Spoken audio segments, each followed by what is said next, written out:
I got caught staring at my neighbor from my own balcony. Not a quick, deniable glance. A full, frozen, mid-stare kind of caught. The kind where you both know exactly what just happened, and pretending otherwise would only make it worse. I spent the rest of that day rehearsing an apology I never got to give, because the next morning, she found me first. She didn't look annoyed. She looked amused, and she said 4 words I genuinely wasn't prepared for. Can you help me? I want to tell you up front. I'm not great at this part of my own life. I second-guessed texts for 20 minutes before sending them. I've turned down party invitations because I didn't want to explain why I was standing alone near the snack table. So when I say this next part surprised me, understand that very little surprises me anymore, because I've usually already imagined it going wrong 3 different ways. 3 months later, her ex showed up in our lobby, and I found out exactly why that small question had carried so much more weight than sunscreen. Let me walk you through that first moment properly, because it wasn't smooth. Nothing about me is smooth. I was watering a sad, overwatered basil plant on my balcony on an ordinary Saturday when I glanced over, purely by accident, toward the balcony 1 floor down and 2 units over. Claire, a neighbor I knew mostly as the woman who always says good morning even when it's clearly not a good morning, was stretched out on a towel, enjoying the first properly warm afternoon of the season. I looked away. Too late by half a second. She'd already caught the exact beat where my eyes lingered longer than accidental technically allows, and she looked directly up at me. Not offended, just openly, unmistakably amused, like she'd caught a kid with a hand in a cookie jar and found it more funny than criminal. I went inside and stood in my kitchen for a solid 2 minutes, replaying it, already drafting the apology I'd give her if I ever worked up the nerve to knock on her door and get it over with. I didn't knock. I am, historically, not a knock on the door and get it over with person. I did not expect the next morning to go the way it actually went. I ran into Claire the next morning in the lobby, both of us waiting on the same painfully slow elevator, and I'd already burned through 2 different opening lines in my head before she beat me to it. "So," she said, a small knowing smile creeping in, "enjoying the view yesterday?" "I am so sorry," I said, faster than I meant to. I was watering a plant, and I just happened to—" "Relax," she said, laughing at how badly I was handling this. "I'm not mad. Honestly, I've been meaning to ask you something anyway, and this is apparently as good a time as any." She studied me for a second, something evaluating in her expression that I wouldn't understand the weight of until weeks later. "Can you help me with my back? Sunscreen. I burn in exactly 1 spot every single summer, no matter how careful I am with everything else." I stood there a second too long, thrown by how casually the request had arrived, with none of the awkwardness I'd braced for. "Sure," I said, aiming for composed and landing somewhere closer to relieved. "Whenever works. Today, if you're free." I was heading back out anyway. A small pause.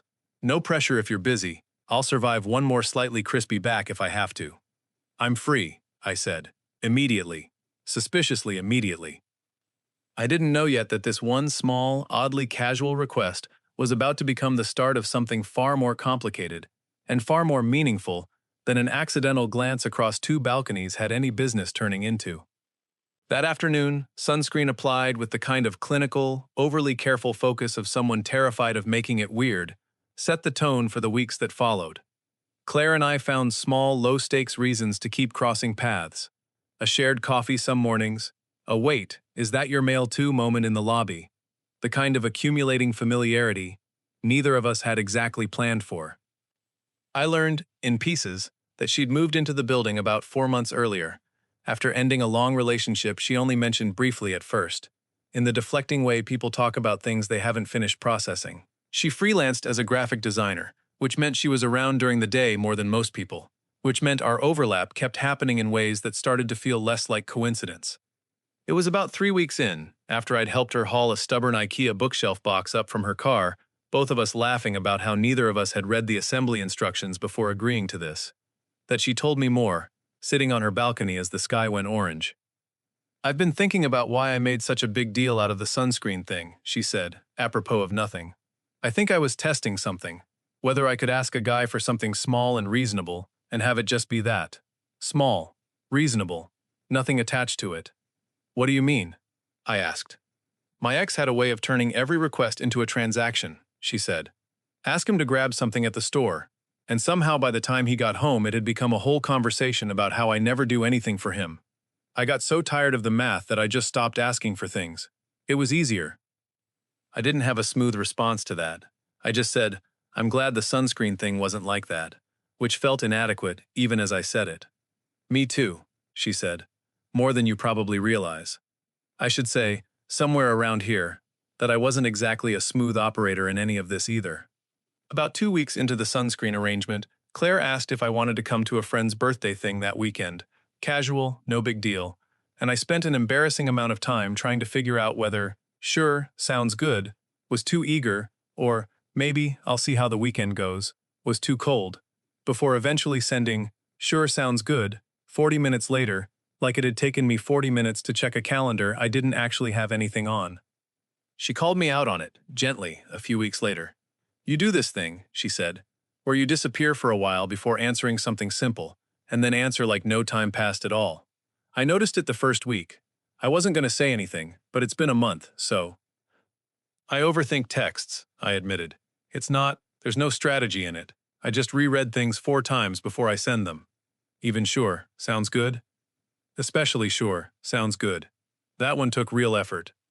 She laughed at that longer than the joke probably deserved, and something about her laughing at the actual, unglamorous truth of it, instead of the version of myself I usually tried to present, made the whole thing feel less like a performance and more like an actual friendship.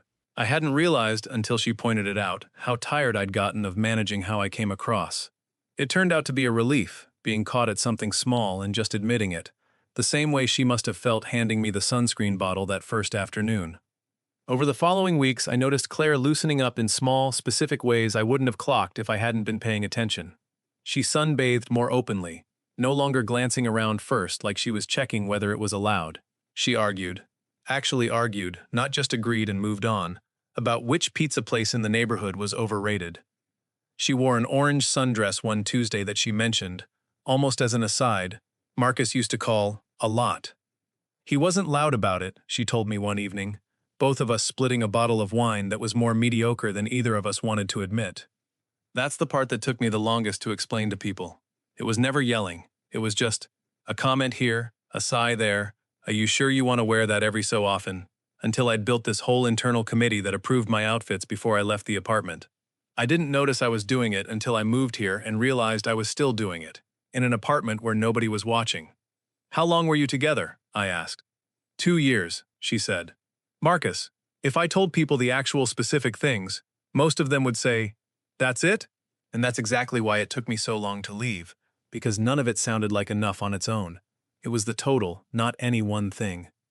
I told her, honestly, that I hadn't clocked any of that watching her from the outside, that she'd seemed entirely herself the whole time I'd known her. She laughed, a little sadly. That's sort of the point, she said. You get good at performing herself long before you actually feel like her again. There's one evening from around this time I still think about. Claire had a few friends over for dinner, the first time I'd met any of them, and about halfway through the night, one of them, a woman named Priya, pulled me aside near the kitchen while Claire was refilling drinks. I don't know what you're doing, Priya said, not unkindly, but she's been different since she moved in, lighter. I just wanted someone besides me to notice out loud. I didn't know what to do with that except carry it carefully, understanding, for the first time, that whatever was happening between Claire and me had stakes I hadn't fully registered yet. There's one specific moment from that same dinner I keep coming back to, more than the conversation with Priya. Someone had brought up a work trip Claire had been offered, a 2-week thing, somewhere she'd actually wanted to go, and asked if she was taking it. There was a half-second pause before she answered, the kind of pause I'd started to recognize by then, and I watched her catch herself doing it. Sorry, she said, half laughing at herself. Old habit. I used to run every decision like that past Marcus first, in my head, before I even had my own opinion about it. Give me a second. I promise I have thoughts of my own somewhere in here. Then, a beat later, clearer. Yeah, I'm taking it. It's a good opportunity and I want to go. Nobody at the table made a big deal out of it. I don't think anyone else even clocked what had just happened. But I did, and it stuck with me longer than almost anything else from that night. Not because it was dramatic, but because it so obviously wasn't. It was just a woman catching an old reflex mid-motion and choosing something else instead, in real time, in front of people, without needing anyone to notice. About 3 months after that first balcony glance, everything Claire had been quietly rebuilding ran straight into the thing she'd been rebuilding away from. I was in the lobby grabbing my mail, a stack of catalogs I never asked for, and one actual bill, when the front door opened and a man I didn't recognize walked in. He scanned the mailbox names with the kind of familiarity that told me he wasn't a delivery guy or a lost visitor. Found Claire's name, then looked up and spotted her by the elevator. Mid-30s, expensive-looking jacket for a Tuesday afternoon. The specific stillness of someone who'd rehearsed this walk-in more than once in his car outside. "Claire," he said. I watched her posture change instantly. Shoulders squaring, chin lifting a fraction. A kind of readiness that told me exactly who this was, before anyone said a name. "Marcus, what are you doing here?" "You blocked my number," he said. Like that explained the visit.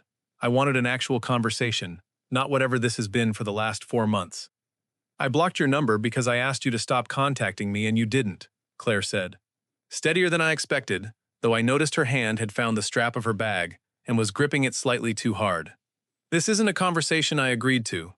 I stepped a little closer, not squaring up, just making it clear I wasn't leaving. Marcus clocked it, and something calculating crossed his face. "And who's this?" he said, not quite looking at me. "New guy already?" "Not that it's your business anymore," Claire said, "but no, this is my neighbor, and he's staying right here, because I don't especially want to have this conversation by myself." Marcus gave a short laugh, more performance than amusement. "Right, the neighbor." He said it like the word itself was a punchline, like he'd already decided what kind of story this was before walking in, and my presence was just an inconvenient detail he'd have to work around, rather than something that actually changed anything. It was a small, specific kind of dismissiveness, and watching it up close, I understood a little better what Claire had meant about the erosion being quiet. Nothing he said in that lobby was outright cruel, exactly, but there was a constant, low-grade condescension running under all of it. The sense that he still expected to be the one steering the conversation, regardless of what either of us actually said. Marcus tried a few angles over the next few minutes. An apology that somehow kept circling back to his own feelings. A line about how they owed it to 2 years, to at least talk properly. A flicker of something almost like guilt-tripping when she wouldn't budge. "I've been going to therapy," he said at one point, and I noticed he said it like it was supposed to end the conversation in his favor. "I think if you gave me 20 minutes. "I'm actually glad if that's true," Claire said, and she meant it. I could hear that she meant it, which somehow made the rest of what she said land harder. "But I'm not the reward at the end of you doing the work. That's not how this goes." "That's not fair," he said. "No," she said. "It's just not what you wanted to hear." He tried once more, quieter. "I miss you." "I believe you," Claire said. "I don't think you're lying about that. But missing me and being someone I want in my life again aren't the same thing, and I stopped being able to pretend they were a long time before I actually left." Her voice caught slightly, just once. Not a performance, just the real cost of saying it out loud in a lobby with mail in her hand. "I spent 2 years getting smaller so you'd stay comfortable. I'm not doing that again for one conversation, Marcus. I like who I am without you checking whether I'm doing it right." He didn't have anything smooth to come back with. For a second, he looked less like a man executing a plan and more like someone realizing the plan hadn't survived contact with an actual person. He glanced at me once more, gave up on whatever he'd hoped to find there, and something in him deflated. "Fine," he said, quieter now. "I won't come back." "Good," Claire said. "I'd appreciate that." He left. Claire stood there a moment after the door swung shut, her hand still gripping the bag strap, breathing like she'd just set something heavy down. "I've run that conversation in my head probably 100 times, she said, her voice a little unsteady now that the adrenaline had nowhere to go. "I never actually believed I'd hold it together if it really happened." "You did more than hold it together," I said. "I need to sit down," she said, laughing shakily at herself. "Actually sit down. Immediately." We ended up on her balcony that evening. The same one, obviously, because apparently every important conversation in this story happens on that balcony. And she was quieter than her usual self, working through the aftershock in her own time. "Can I ask you something?" she said eventually. "Why'd you stay?" "In the lobby. You didn't have to." "I wasn't going to let you do that alone if I could help it," I said. "Not because I thought you couldn't, just, nobody should have to do that solo if there's someone around who cares enough not to leave." She turned her wineglass slowly, thinking. "Marcus never got that distinction," she said. "Being there and taking over. He thought protecting me meant deciding things for me. You just stood there and let me handle it, which is a stupidly simple thing to do, and somehow almost nobody actually does it. I meant to ask you something too, I said. If now's not a terrible time, which it also might be. Try me, she said. I've liked spending time with you for a while, I said. Past the neighbor/occasional sunscreen assistant thing. I didn't want to bring it up while you were still shaking from a confrontation with your ex, but I also didn't want to sit on it forever. She looked at me for a long moment, something warming in her face. I've liked spending time with you too, she said. Longer than I've probably let on. I think some part of me's been quietly testing whether I could want something again without it costing me all the ground I've spent months rebuilding. And I don't think it does, she said. Not with you. She reached over and took my hand, the first deliberately romantic thing either of us had done since this whole thing started with me getting caught staring like an idiot. And we didn't say much else for a while, just sat there as the sky finished going dark over the balcony that had somehow ended up hosting most of what mattered in this story. It's been almost a year since that accidental glance. Claire and I are together now, and she still sunbathes on that same balcony most warm afternoons. Though these days, I'm usually already out there before she has to ask about her back. Marcus never came back. Claire tells me the fear of him showing up again has mostly faded, though not completely. She still double-checks the peephole sometimes, before opening her door on nights she's not expecting anyone, a habit she's told me she doesn't love that she still has, but isn't pretending isn't there either. I've stopped trying to talk her out of it. Some things fade on their own timeline, not the timeline you'd prefer. Early on I tried to help by pointing out, gently, that she was safe, that the door was locked, that there was nothing to check, and she told me, not unkindly, that being told she was fine didn't actually make her feel fine, and that what helped more was just letting her check the peephole, without commentary, and getting on with the evening after. I've gotten better at that. It's a small thing, learning when to just let someone do the thing that helps them instead of the thing that would help you feel useful. She took on a bigger freelance client a couple months back, something she says she wouldn't have had the nerve to pitch for a year earlier. She's gotten better, slowly, at saying no to things that don't actually interest her, instead of defaulting to yes. I've watched those changes accumulate the same way I watched the earlier ones. Quietly proud of a transformation that mostly had nothing to do with me, even though I got to watch most of it up close. It hasn't all been the easy, golden hour version of things either, for what it's worth. There was a stretch a few months in where Claire pulled back for almost 2 weeks without much explanation, and I spent most of it assuming, in the specific way I assume things, that I'd done something wrong without realizing it.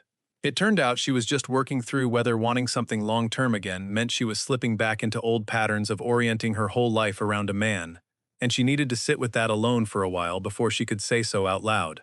I didn't love those 2 weeks. I don't think she loved them much either, but she came back and actually told me what it had been about instead of letting me keep guessing, which felt like its own kind of progress, for both of us. We got engaged 2 months ago, on that same balcony, obviously. When I asked her, I told her honestly that I'd fallen for her somewhere in the space between an embarrassing accidental stare and a genuinely brave 5 minutes in a lobby, that as far as I could tell, the whole relationship had been built on watching her get her own life back, one small reclaimed thing at a time, and wanting to be around for whatever came after that. I still think about that first glance a lot, how close I came to just apologizing and letting the whole thing quietly disappear, versus whatever it was that made Claire decide, instead, to turn an awkward moment into an actual invitation. I've asked her about it more than once. She gives me some version of the same answer every time. You looked completely mortified, she told me recently, laughing about it the way we do now. Not smooth, not recovering gracefully, just genuinely caught. And something about that told me you weren't going to turn a sunscreen request into a whole thing. You were just going to help, awkwardly, and let it be over. That's exactly what I needed right then. Someone who could do a small kind thing without making it bigger than it was. She still teases me about the 40-minute text, by the way. It comes up more than you'd think. Whenever I take slightly too long to answer something now, she'll just say, "Sure, sounds good." Back to me. Deadpan.